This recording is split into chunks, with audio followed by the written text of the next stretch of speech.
આમોદમાં જનતા ચોક ખાતે આવેલા BAPS સ્વામિનારાયણ મંદિરનો 20 થી વધુ સંતોની હાજરીમાં શિલાન્યાસ મહોત્સવ ઉજવાયો હતો। આ તકે 275 હરિભક્તોએ શિલાન્યાસ પૂજા વિધિ કરી હતી।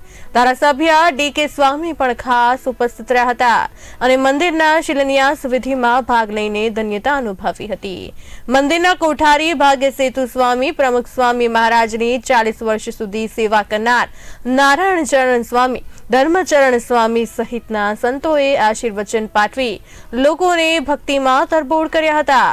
આટલા તરાવ મંદિરના કોઠારી ભાગ્યસેતુ સ્વામીએ જણાવ્યું હતું કે મહંત સ્વામી સાયલેન્ટ રહે છે પણ મક્કમ કામ કરે છે અને જે સંકલ્પ કરે છે તે પૂર્ણ કરે છે। 34 વર્ષથી કાર્ય કરું છું ને આજે મંદિરનું ધામધૂમ પૂર્વક જેને કહેવાય ભૂમિપૂજન થઈ ગયું છે। લગભગ 8000 ચોરસ ફૂટ જગ્યા આપણને પ્રાપ્ત થઈ છે અને 20 સંતો વધાર્યા છે।